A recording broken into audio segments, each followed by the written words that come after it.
स्वागत आपका हमारे चैनल गुरुजी करियर पर, जहां आपको मिलेंगे GK GS latest current affair के बेस्ड एमसीक्यू जो कि आपके एग्जामिनेशन प्रिपरेशन में काफ़ी मददगार साबित होने वाले हैं।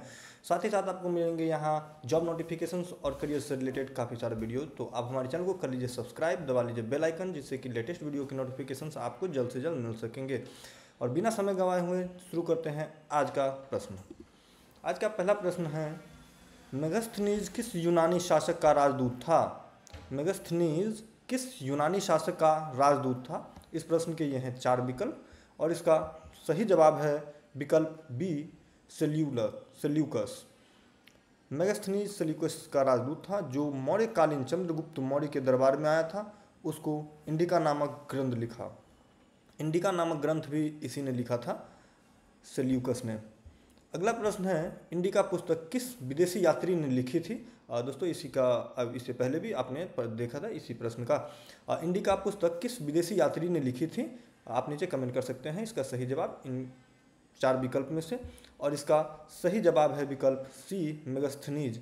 इंडिका मेगस्थनीज द्वारा लिखी गई थी, जो भारत की तत्कालीन सामाजिक, राजनीतिक और आर्थिक स्थिति को दर्शाती है। अगला प्रश्न है, वेनसांग किस देश की यात्री था? वेनसांग किस देश का यात्री था? इस प्रश्न के ये हैं 4 विकल्प और इसका सही जवाब है विकल्प सी, चीन। वेनसांग एक प्रसिद्ध चीनी यात्री था जो हर्षवर्धन के समय भारत आया था। अगला प्रश्न है, वेनसांग ने किस विश्वविद्यालय में अध्ययन किया था? वेनसांग ने किस विश्वविद्यालय में अध्ययन किया था? इस प्रश्न के ये हैं 4 विकल्प और इसका सही जवाब है विकल्प बी, नालंदा। वेनसांग ने नालंदा विश्वविद्यालय में अध्ययन किया और इसकी विस्तृत जानकारी अपने लेखन में भी दी। अगला प्रश्न है, भारत के पुरातत्व का जनक किसे कहा जाता है? भारत के पुरातत्व का जनक किसे कहा जाता है? और इस प्रश्न के ये हैं 4 विकल्प और इसका सही जवाब है विकल्प बी, अलेक्जेंडर कनिंघम को। अलेक्जेंडर कनिंघम को फादर ऑफ इंडियन आर्कियोलॉजी कहा जाता है। अगला प्रश्न है, इब्न बतूता किस देश का निवासी था? इब्न बतूता किस देश का निवासी था? इस प्रश्न के ये हैं 4 विकल्प और इसका सही जवाब है विकल्प सी, मोरक्को। इब्न बतूता मोरक्को का निवासी था और भारत में मोहम्मद बिन तुगलक के शासन में आया था। अगला प्रश्न है, रिहला नामक पुस्तक किसने लिखी थी? रिहला नामक पुस्तक किसने लिखी थी? इस प्रश्न के ये हैं 4 विकल्प और इसका सही जवाब है विकल्प B, Ibn Battuta. Ibn Battuta ने अपने यात्रा वृत्तांत को रिहला नामक पुस्तक में लिखा था। अगला प्रश्न है, अल बिरूनी भारत किस मुस्लिम शासक के साथ आया था? अल बिरूनी भारत किस मुस्लिम शासक के साथ आया था? इस प्रश्न के ये हैं 4 विकल्प और इस प्रश्न का सही जवाब है विकल्प ए, गजनी के महमूद। अल बिरूनी महमूद गजनवी के साथ भारत आया था और उसके तहकीके हिंद नामक पुस्तक लिखी थी। तहकीके हिंद नामक पुस्तक भी इन्होंने ही लिखा था, गजनी के ये अल बिरूनी ने। अगला प्रश्न है, फाहियान किस भारतीय राजा के समय भारत आया था? फाहियान किस भारतीय राजा के समय भारत आया था? इस प्रश्न के ये हैं 4 विकल्प और इसका सही जवाब है विकल्प बी, चंद्रगुप्त द्वितीय। फाहियान गुप्त काल में चंद्रगुप्त द्वितीय के शासनकाल में भारत आया था। अगला प्रश्न है, निम्नलिखित में से कौन सा विदेशी यात्री भारत 7वीं सदी में आया था? निम्नलिखित में से कौन सा विदेशी यात्री भारत 7वीं सदी में आया था? और इस प्रश्न के ये हैं 4 विकल्प और इसका सही जवाब है विकल्प सी, वेनसांग। वेनसांग 7वीं सदी 629 में भारत आया था। अगला प्रश्न है, CERN सर्न में स्थित विश्व की सबसे बड़ी प्रयोगशाला का नाम क्या है? सर्न में स्थित विश्व की सबसे बड़ी प्रयोगशाला का नाम क्या है? इस प्रश्न के ये हैं 4 विकल्प और इसका सही जवाब है विकल्प ए, LHC, लार्ज हैड्रॉन कॉलिडर। विश्व की सबसे बड़ी भौतिक प्रयोगशाला है जो सर्न में स्थित है। अगला प्रश्न है, हमारी आकाशगंगा का नाम क्या है? हमारी आकाशगंगा का नाम क्या है? और इस प्रश्न के ये हैं 4 विकल्प और इसका सही जवाब है विकल्प सी मिल्की वे।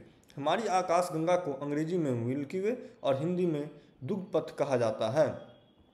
अगला प्रश्न है, हमारी निकटतम आकाशगंगा कौन सी है? हमारी निकटतम आकाशगंगा कौन सी है?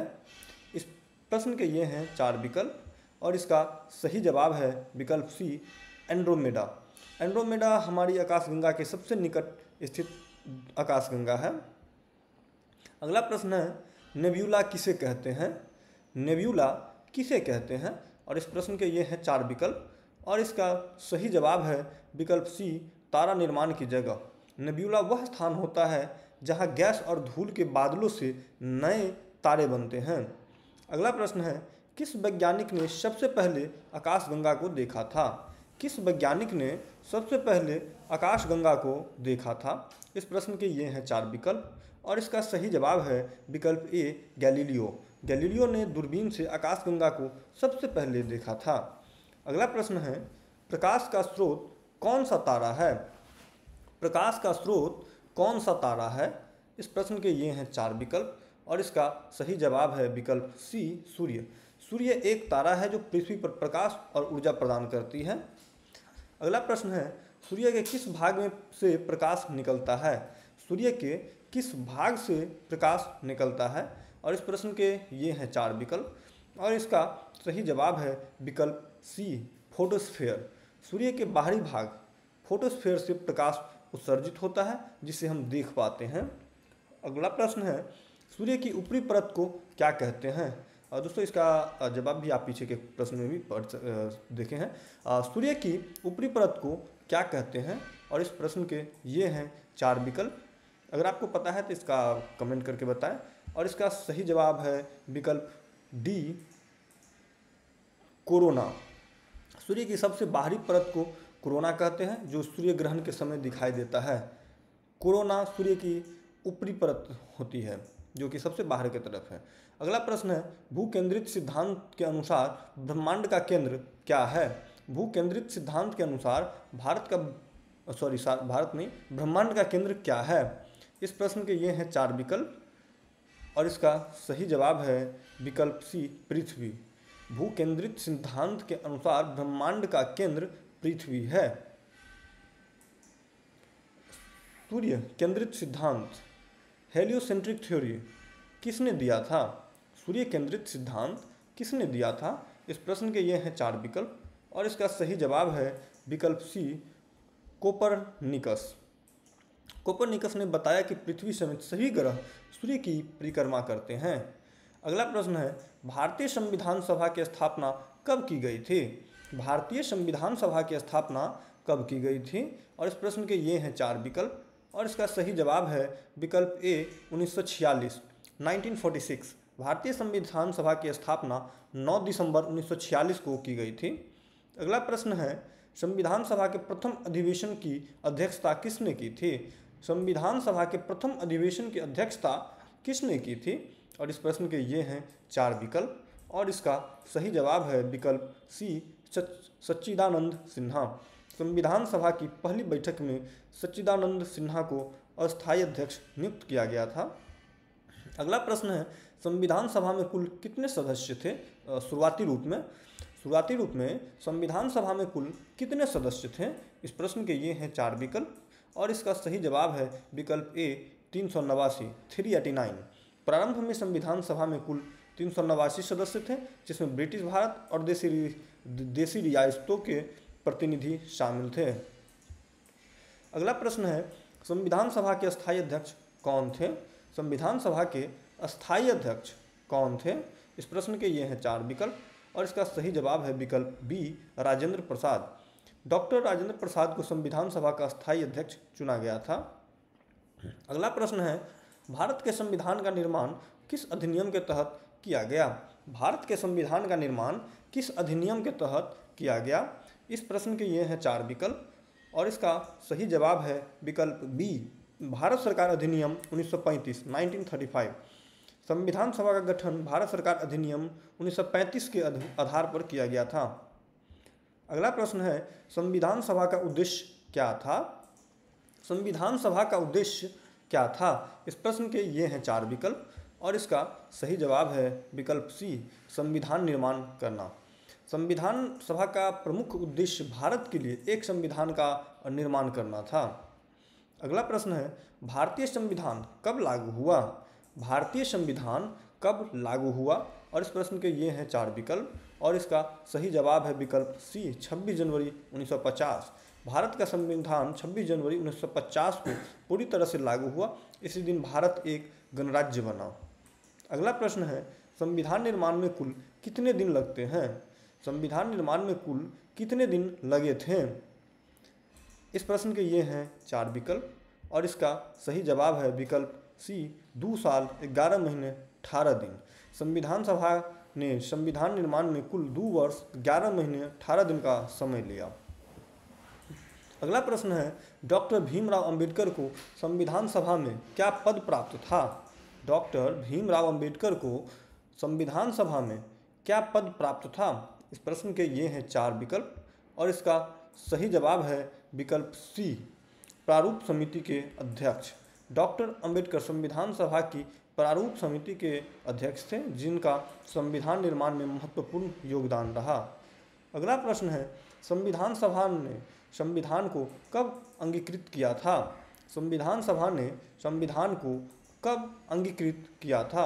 और इस प्रश्न के ये हैं 4 विकल्प और इसका सही जवाब है विकल्प सी, 26 नवंबर 1949, 26 नवंबर 1949। संविधान सभा ने 26 नवंबर 1949 को संविधान को अंगीकृत, अधिनियमित और आत्मार्पित किया था। अगला प्रश्न है, भारतीय संविधान सभा की पहली बैठक कब हुई थी? भारतीय संविधान सभा की पहली बैठक कब हुई थी? और इस प्रश्न के ये हैं 4 विकल्प और इसका सही जवाब है विकल्प सी, 9 दिसंबर 1946, 9 दिसंबर 1946। संविधान सभा की पहली बैठक 9 दिसंबर 1946 को हुई थी, जिसमें सच्चिदानंद सिन्हा को अस्थायी अध्यक्ष बनाया गया था। अगला प्रश्न है, भारतीय संविधान सभा का गठन किस योजना के अंतर्गत हुआ था? भारतीय संविधान सभा का गठन किस योजना के अंतर्गत हुआ था? और इस प्रश्न के ये हैं 4 विकल्प और इसका सही जवाब है कैबिनेट मिशन योजना। संविधान सभा का गठन 1946 में कैबिनेट मिशन योजना के अंतर्गत किया गया था। अगला प्रश्न है, संविधान सभा को अस्थायी अध्यक्षता किसने की? संविधान सभा की अस्थायी अध्यक्षता किसने की? इस प्रश्न के ये हैं 4 विकल्प और इसका सही जवाब है विकल्प सी, डॉक्टर राजेंद्र प्रसाद। डॉक्टर राजेंद्र प्रसाद संविधान सभा के अस्थायी अध्यक्ष चुने गए थे। अगला प्रश्न है, संविधान सभा में प्रारंभ में कुल कितने सदस्य थे? संविधान सभा में प्रारंभ में कुल कितने सदस्य थे? इस प्रश्न के ये हैं 4 विकल्प और इसका सही जवाब है विकल्प बी, 389, 389। अगला प्रश्न है, संविधान सभा की पहली महिला सदस्य कौन थी? संविधान सभा की पहली महिला सदस्य कौन थी? इस प्रश्न के ये हैं 4 विकल्प और इसका सही जवाब है विकल्प बी, राजकुमारी अमृत कौर। राजकुमारी अमृत कौर संविधान सभा की पहली महिला सदस्य थी। अगला प्रश्न है, संविधान सभा के सदस्यों का चुनाव किसने किया था? संविधान सभा के सदस्यों का चुनाव किसने किया था? इस प्रश्न के ये हैं 4 विकल्प और इसका सही जवाब है विकल्प बी, प्रांतीय विधानमंडलों द्वारा। संविधान सभा के सदस्य अप्रत्यक्ष रूप से प्रांतीय विधानमंडलों द्वारा निर्वाचित किए गए थे। अगला प्रश्न है, संविधान सभा ने संविधान को कब अंगीकृत किया? संविधान सभा ने संविधान को कब अंगीकृत किया? इस प्रश्न के ये हैं 4 विकल्प और इसका सही जवाब है विकल्प बी, 26 नवंबर 1949। संविधान को 26 नवंबर 1949 को संविधान सभा द्वारा अंगीकृत, अधिनियमित और आत्मार्पित किया गया। अगला प्रश्न है, भारतीय संविधान कब लागू हुआ? भारतीय संविधान कब लागू हुआ? और इस प्रश्न के ये हैं 4 विकल्प और इसका सही जवाब है विकल्प सी, 26 जनवरी 1950। संविधान 26 जनवरी 1950 को लागू हुआ और उसी दिन भारत को गणराज्य घोषित किया गया। अगला प्रश्न है, संविधान सभा में अनुसूचित जातियों के लिए आरक्षित सीटें कितनी थीं? संविधान सभा में अनुसूचित जातियों के लिए आरक्षित सीटें कितनी थी? इस प्रश्न के ये हैं 4 विकल्प और इसका सही जवाब है विकल्प डी 78 संविधान सभा में अनुसूचित जातियों के लिए कुल 78 सीटें आरक्षित थी। अगला और इस वीडियो का लास्ट प्रश्न है, संविधान सभा की कुल कितनी बैठकें हुई थी? संविधान सभा की कुल कितनी बैठकें हुई थी? इस प्रश्न के ये हैं 4 विकल्प और इसका सही जवाब है विकल्प सी 166। संविधान सभा की कुल 166 बैठकें हुई थी जो लगभग 2 वर्ष 11 माह और 18 दिन तक चली थी। दोस्तों इस वीडियो में इस लास्ट प्रश्न के साथ होता है इस वीडियो का अंत, लेकिन ये आखिरी ये वीडियो के साथ ही समाप्त नहीं होता है। तो आप हमारे चैनल को सब्सक्राइब कीजिए जहां आपको इसी तरह के MCQs मिलेंगे, साथ ही साथ जॉब नोटिफिकेशंस भी मिलेंगे जहां से कि आप अपडेटेड रह सकते हैं।